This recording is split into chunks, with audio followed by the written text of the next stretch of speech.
नमो भगवते वासुदेवाय सान्द्रानन्दावबोधात्मकम् अनुपमिदं कालदेशावधिभ्यां निर्मुक्तं नित्यमुक्तं निगमशतसहस्रेण निर्भास्यमानम्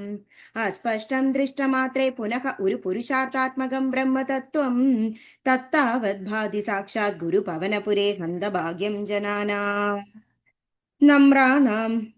सन्निधत्ते पुरस्तैरनभ्यर्तानभि अर्थान् कामानजस्रं विदरसि परमानन्द सान्द्रां गतिं च इत्थं निशेषलभ्यो निरवधिकफलः पारिजातो हरे त्वं क्षुद्रं तं शक्रवाडी द्रुममभिलषति व्यर्थम् अर्तिव्रजोऽयं सूर्यस्पर्धि किरीटमूर्ध्वतिलगत् प्रोद्भासि फालान्तरं कारुण्याकुलनेत्रमाद्रहसिदोल्लासं सुनासापुडम् गण्ड्योदन्मकरापकुण्डलयुगं कण्डोज्ज्वलत्कौस्तुभं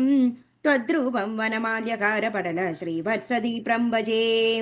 केयूराङ्गदकङ्गणोत्तममहारत्नाङ्गुलीयाङ्गीद श्रीमद्बाहुचतुष्कसङ्गतगदा शङ्कारिपङ्गेरुकाम् काञ्चित् काञ्चन काञ्चिलाञ्चितलसत्पीताम्बरालम्बिनीम् आलम्बे विमलाम्बुजद्युतिपदां मूर्तिं तवार्तिच्छिदम्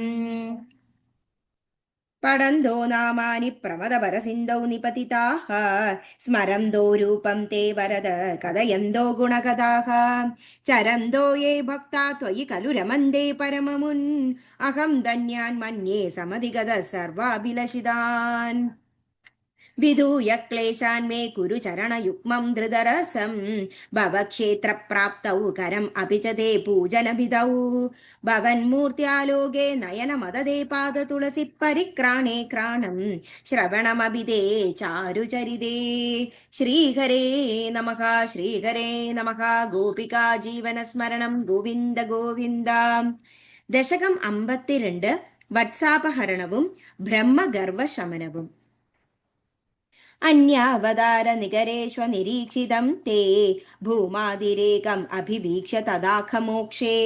ब्रह्मा परीक्षितुमानास परोक्षभावं निन्येद वत्सगगणान् प्रवृदत्यमायाम् वत्सान वीक्ष्य विवशे पशुपोत्करे तान् अनेतु काम इव दाधृमतानुवर्ती त्वं सामि भुक्त कबलो गदवांस्तदानीं भुक्तां स्थितोरिद सरोज भवः कुमारान् वत्सायितस्तदनु गोपगणायितस्त्वं शिक्यादिभाण्डमुरली गवलादिरूपः प्राग्वद्विहृत्य विपिनेषु चिराय सायं त्वं माययाद बहुधा व्रजमाययाध त्वामेव शिक्य गबलामितिमयं ददानः भूयस्त्वमेव पशुवत्सगबालरूपः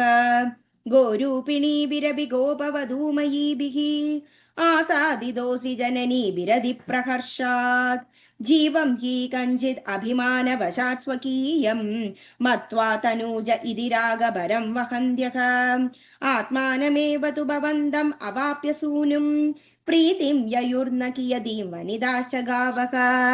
एवं प्रतीक्षण विजृम्भित हर्षभार निशेष गोपगण लालित भूरिमूर्तिं त्वाम् अग्रजोऽपि बुबुधे किल वत्सरान्ते ब्रह्मात्मनोरभिमयान् युवयोर्विशेषः वर्षावधौ नवपुरातन वत्सपालान् दृष्ट्वा विवेकम् असृणे द्रुहिणे विमूढे प्रादीदृश प्रतिनवान् मकुडाङ्गगादिभूषां च दुर्भुजयुज सजलाम्बुदाभान् प्रत्येकमेव कमला परिलालिताङ्गान् भोगीन्द्र भोगशयनान् नयनाभिरामान् लीलानिमीलितदृशः सनकादियोगी व्यासेविदान् कमलभूर्भवदो ददर्श नारायणाकृतिम् असङ्ख्यमदां निरीक्ष्य सर्वत्र सेवकम् अभिस्वमवेक्षधादाम् मायानिमग्नहृदयो विमुमोहमाव देको बभूविद तदा कबलार्धपाणिः नश्यन्मदे तदनु विश्वपदिं मुहुस्त्वां नत्वा च नूतवदिदादरिदामजाते पोदैः समं प्रमुदितैः प्रविशन्निकेतं वादालयादिव विभो परिपाहि रोगात् श्रीहरे नमः गोपिका जीवनस्मरणं गोविन्द गोविन्द नारायणाखिल गुरो भगवन् नमस्ते. Thank you.